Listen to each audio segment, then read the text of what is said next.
عطا کیا تھا. سبحان اللہ. کہ بہت سی روایات میں آتا ہے کہ وقت کیونکہ بعض اوقات تھوڑا رہ جاتا ہے، میں اگرچہ بیمار بھی ہوں گفتگو اتنی زیادہ کر نہیں سکتا، لیکن یہ تھوڑا سا میں تعارف آپ کو کروانا چاہتا ہوں. حضرت امام حسن مجتبی حضرت علی کے سب سے بڑے بیٹے ہیں. انہی کی وجہ سے حضرت علی کی کنیت ہے کیا؟ ابو الحسن. کیا کنیت ہے؟ یہ ساتھ ساتھ یاد ہو نا، یہ بھی بخشش کا بہانہ ہو. اتنی کنیت یاد ہو جائے تو یہ بھی اللہ کا کرم ہو جائے. ابو الحسن، ابو الحسن آپ کی کنیت. حضرت امام حسن کی پیدائش ہوئی تو سرکار دو جہان صلی اللہ علیہ وسلم کی بارگاہ میں اطلاع دی گئی کہ اللہ نے آپ کی بیٹی کو بیٹا دیا. اطلاع دینے والا کون تھا؟ یہ اسماء بنت امیس ایک خاتون ہے. اسماء بنت امیس کون خاتون ہے جی؟ یہ حضور صدیق اکبر کی زوجہ ہے. سبحان اللہ. سبحان اللہ.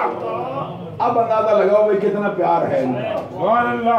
اب علی کے ہاں اولاد ہوئی تو علی کی زوجہ حضور کی بیٹی خاتون جنت کی جو اس پیدائش کے وقت جو داعیہ کے فرائض انجام دیتی ہیں وہ صدیق اکبر کی زوجہ محترمہ ہے. سبحان اللہ. اس سے آپ اندازہ لگاؤ کہ کبھی دشمنی کا تصور ہو سکتا ہے، کبھی درمیان میں کسی طرح کی کوئی بات ہو سکتی ہے.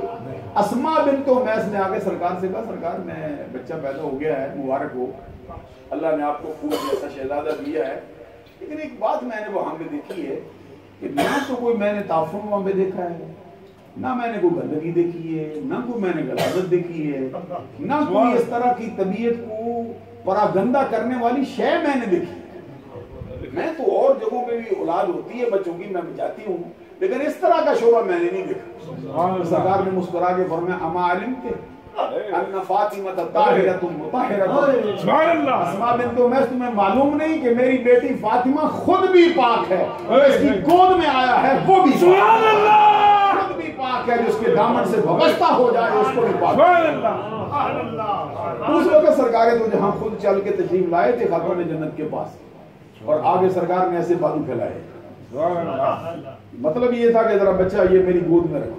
سبحان اللہ. حضرت خاتون جنت رضی اللہ تعالیٰ عنہ نے اپنا شہزادہ اٹھایا، سرکار کی گود میں رکھا. سبحان اللہ. نبی اکرم صلی اللہ علیہ وسلم نے ہاتھوں پہ اٹھایا، سینے سے لگایا، پیار کیا، منہ چوما، اپنا لعاب دہن ان کے منہ میں ڈالا، سبحان اللہ. اپنی زبان چوسنے کے لیے ان کے منہ میں رکھ دی. سبحان اللہ. ساتھ ہی حضرت علی شیر خدا رضی اللہ تعالیٰ عنہ کھڑے تھے، ان سے فرمایا علی اس بچے کا نام کیا رکھتے ہو؟ سبحان اللہ. حضرت علی شیر خدا رضی اللہ تعالیٰ عنہ نے عرض کیا سرکار میں غلام ہوں، آپ آقا ہیں. تو آقا کے ہوتے ہوئے غلام نام رکھ لیتا ہے. سبحان اللہ. تو سرکار دو جہاں صلی اللہ علیہ وسلم نے فرمایا تیرے دل میں کوئی بات ہو، استفسار کیا. حضرت علی کہتے اگر آپ پوچھتے ہی ہیں نہیں چھوڑتے تو پھر ایک خیال میرے دل میں ہے. سرکار نے فرمایا کیا؟ کہتے میں بچے کا نام حرب رکھا. حرب حضرت علی نے تجویز کیا. اور ظاہر ہے کہ حضرت علی سے اچھا نام کون تجویز کر سکتے ہیں؟ وہ جو ہے نا حرب. حرب کا کیا مطلب ہوتا ہے؟ جنگ. یہ جو وار ہوتی ہے نا، وار، یہ مسلمانوں کا لڑائی آسان کر دیا، لڑائی. یہ اسی سے پھر وہ لڑنے والے کو بھی کہتے ہیں جنگجو کو کہتے ہیں، جو میدان جنگ میں اترتا ہو، تلوار لڑاتا ہو، پھر لوگوں کو مارتا ہو، خود زخمی ہو جاتا ہو، تینوں سے اپنا سینہ چھلنی کرواتا ہو، لیکن اسلام کی حیا کے لیے لڑتا ہی رہتا. حضرت علی شیر خدا رضی اللہ تعالیٰ عنہ نے عرض کیا سرکار میں تو یہ تجویز کر دوں. سرکار میں لا، یہ تیری نظر اور دیکھتی ہے، میری نظر اور. سبحان اللہ. سبحان اللہ. اس کا نام حرب نہیں ہوگا، اس کا نام اور ہوگا. اور ایک روایت میں آتا ہے کہ جیسے امام حسن آپ کی گود میں رکھے گئے سرکار نے جبریل کو طلب کیا. سبحان اللہ. اور آپ کو معلوم ہے کہ امام حسن کے اذان کان میں اذان بھی سرکار نے پڑھی. سبحان اللہ. عرب کا پہلا بچہ ہے جس کے کان میں مصطفیٰ نے خود اذان پڑھی. سبحان اللہ. بائیں کان میں سرکار نے اقامت کہی ہے امام حسن کے لیے، اور اپنا لعاب دہن ان کے منہ میں ڈالا. جبریل امین کو طلب کیا اور فرمایا جبریل کیا کہتے ہو، بچے کا نام کیا ہے؟ سبحان اللہ. تو جبریل امین نے عرض کیا سرکار حضرت علی کو آپ سے وہی نسبت ہے جو حضرت ہارون علیہ السلام کے ساتھ، حضرت موسیٰ علیہ السلام کے ساتھ ہارون علیہ السلام. تو میں کہتا ہوں کہ جو ان کے نام تھے نا بچوں کے، انہی کے نام پر ان کے نام رکھ دو. اور ساتھ یہ کہا کہ ان کے بھی 3 تھے، اللہ علی کو بھی 3 دے. تو سرکار نے فرمایا بتاؤ پھر ان کے کیا نام ہے؟ حضرت جبریل امین نے عرض کیا کہ ان میں جو بڑا بچہ تھا اس کا نام تھا شبر، اس کے بعد جو دوسرا بچہ تھا اس کا نام تھا شبیر، عام طور پہ ہمارے یہاں شبیر پڑھتے ہیں، یہ شبیر، تو یہ تصغیر ہوتی ہے، اس کا ایک قاعدہ ہوتا ہے۔ پھر انہوں نے کہا کہ جو تیسرا بچہ جو ہے نا اس کا نام تھا مشبر، مشبر، حالانکہ ہمارے ہاں یہ نام مشبر کبھی رکھا ہی نہیں گیا، مشبر، یہ تین ہے۔ سرکار نے فرمایا عبرانی زبان کے لفظ ہیں، کوئی اس کا ہماری زبان میں کیا ترجمہ ہوتا ہے، عربی میں کیا معنی بنتا ہے؟ بولتے شبر کا معنی ہوتا ہے حسن، شبیر کا معنی ہوتا ہے حسین، مشبر کا معنی ہوتا ہے محسن۔ سرکار نے یہ نام بھی جبریل کے مشورے سے رکھے، اور آقا کونین صلی اللہ علیہ وسلم نے اس وقت فرمایا تھا کہ آج سے پہلے حسن اور حسین ایسے نام ہیں جو زمین پر اتارے ہی جنت میں چھپا کے رکھے گئے ہیں، ادھر بچے پیدا ہوئے ہیں، ادھر رب نے یہ نام بھی زمین پر۔ حضرت علی تینوں بچوں کے بارے میں کہتے ہیں حرب رکھتا ہوں، حرب رکھتا ہوں، حرب رکھتا ہوں۔ سرکار حرب پہ کہتے تھے نہیں، حرب نہیں ہوگا حسن ہوگا، حرب نہیں ہوگا حسین، حرب نہیں ہوگا محسن ہوگا۔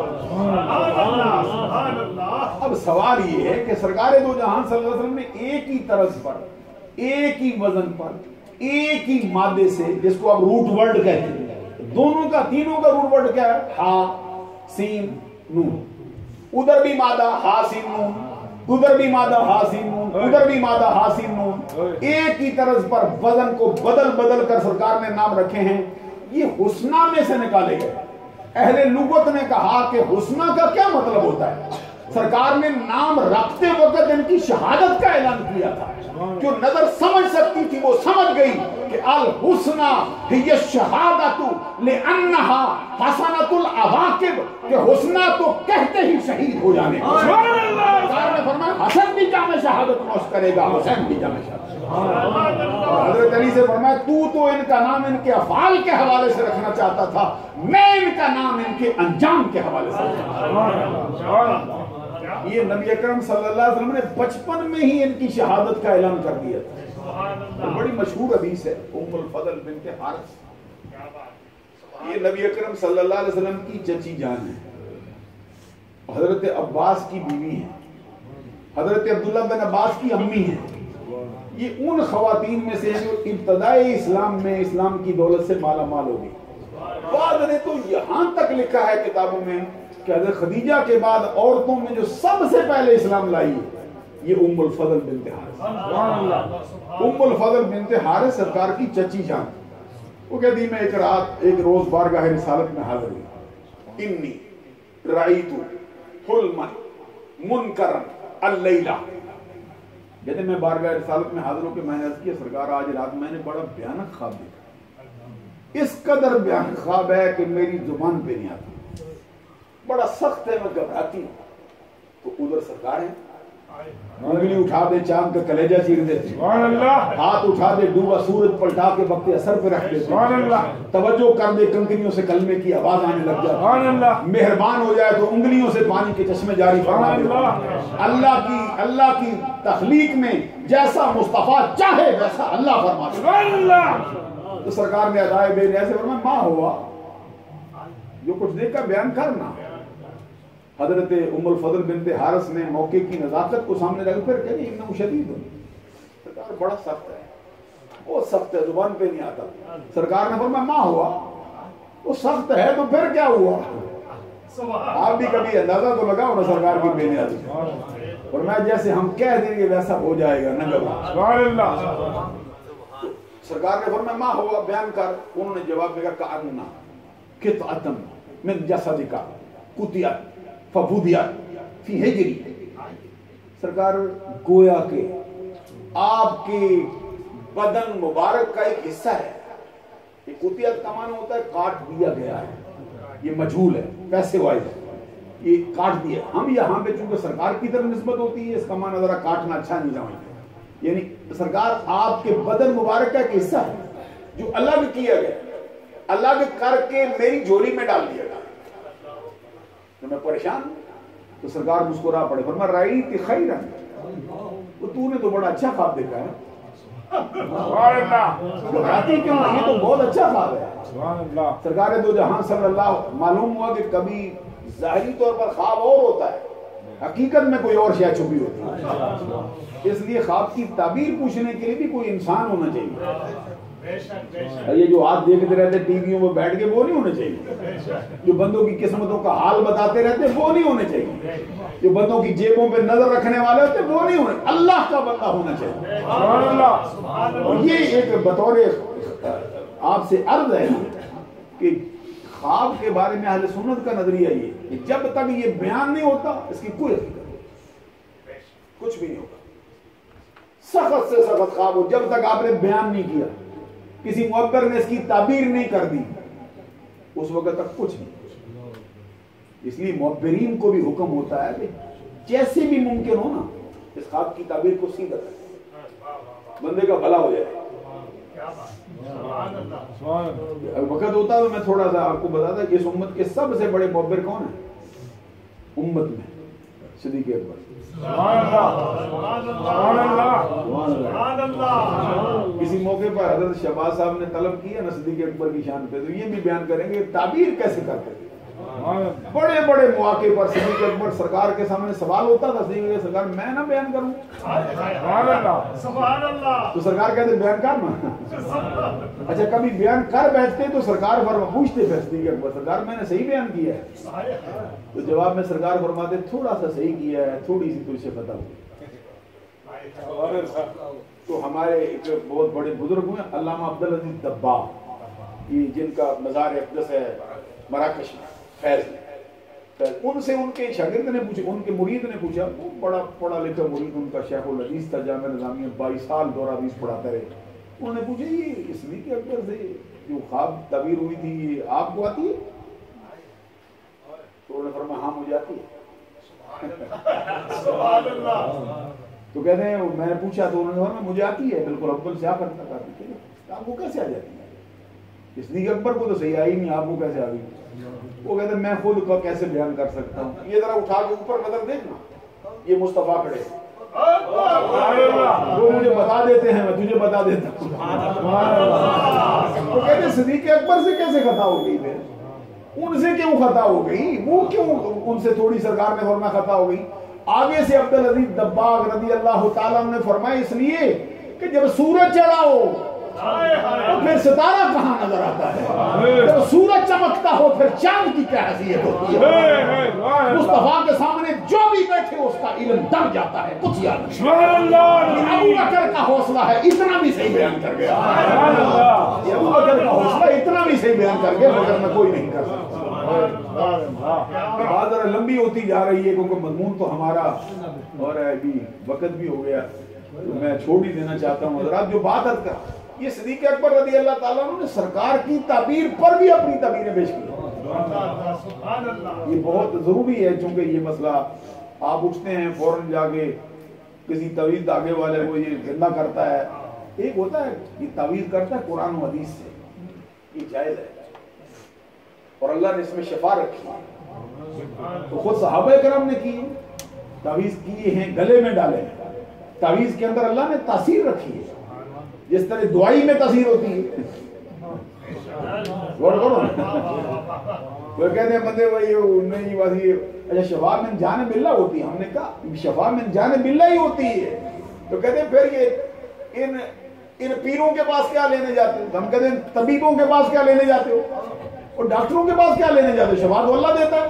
یہ جو بڑی بڑی بلڈنگیں کھڑی کر رکھی ہیں، اتنے بورڈ لگا دیے فلاں ڈاکٹر فلاں ڈاکٹر فلاں ڈاکٹر، شفا دیتا ہے؟ کہتے ہیں نہیں، کون دیتا ہے؟ اللہ۔ تو ان کے پاس کیا کرنے جاتے ہو؟ ذرا غور تو کرو نا بات کی۔ تو جواب میں کہیں گے جناب دوا دیتے ہیں، دوا یہ دیتے ہیں، شفا وہ دیتا ہے۔ ہم کہتے ہیں پیروں کے پاس اس لیے جاتے ہیں کہ دعا یہ دیتے ہیں، شفا کو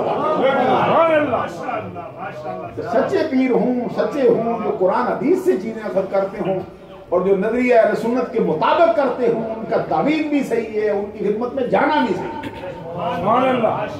عام اٹھ کے چلے گئے، کسی نے پتہ نہیں معمولی سا کوئی مسئلہ ہوا تو اتنی بڑی تعبیر بیان کر دی۔ جو آپ کی جان ہی لے گی، لاؤ بھائی ایسا کرو ایسا کرو، وہ پہلے ہی پریشان ہے، اوپر سے پتہ نہیں کیا کیا اس کے ذمہ لگائیں گے۔ نبی اکرم صلی اللہ علیہ وسلم کے زمانہ اقدس میں ایک خاتون تھی، اس نے خواب دیکھا تھا کہ میرے گھر کے سامنے ایک درخت ہے، طوفان آیا، آندھی بہت تیز آئی، وہ درخت جڑ سے اپڑ گئی، تو پریشان ہو گئی کہ پتہ نہیں کیا مسئلہ ہے۔ وہ آئی سرکار کے پاس، اب ذرا غور فرمائیے، سرکار کے پاس آئی تو آگے اس نے کہا کہ یہ میرا خواب میں نے دیکھا ہے، کہ سرکار نے فرمایا تیرا خامند کدھر؟ کہتے سفر پہ گیا ہو۔ سرکار نے فرمایا اس کی تعبیر یہ ہے کہ تیرا خامند فوت ہو جائے۔ اچھا، گھبراتی روتی جا رہی تھی، راستے میں صدیق اکبر سے ملاقات، صدیق اکبر نے اس کو روک کے فرمایا وہ سرکار کی بارگاہ سے آئی ہے، روتی کیوں ہے؟ پریشانی کس بات کی ہے؟ وہ تو دربار دربار گوہر بار ہے، جو بھی مانگو مل جاتا ہے۔ اس نے یہ تو نہیں کہا کہ سرکار نے تعبیر کر دی ہے، اس نے کہا میں نے یہ خواب دیکھا، اس کی کیا تعبیر ہے؟ تو صدیق اکبر مسکرا پڑے، فرمایا اس سے گھبرانے والی کیا بات ہے؟ اس کا مطلب یہ ہے کہ تیرا خامد گھر آ جائے گا، زندہ سلامت آ جائے گا، کتابوں میں لکھی ہوئی ہے مسئلہ۔ اچھا، ابھی تھوڑی دیر گزری تھی، اس کا خامد آ جائے گا۔ تو اب جبریل امین بارگاہ رسالت میں حاضر ہوئے، عرض کیا سرکار تعبیر وہی تھی جو آپ نے کی تھی، لیکن ابو بکر نے محبت کی وجہ سے اس کا دل رکھا، تو رب نے فرمایا یہ صدیق ہے، سبحان اللہ، اس کی زبان سے جو بھی نکلے گا ویسا ہی۔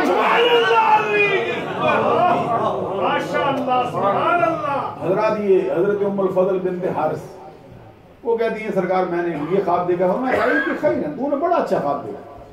آگے سے سرکار نے فرمایا اس کی تعبیر یہ تالدو فاطمہ غلام انشاءاللہ تعالی یکون فی ہجرک، اس کی تعبیر یہ ہے کہ ان قریب اللہ تبارک و تعالی میری بیٹی فاطمہ کو بیٹا دے گا، اور وہ بیٹا پرورش کے لیے تیری گود میں ڈالا جائے گا۔ سبحان اللہ۔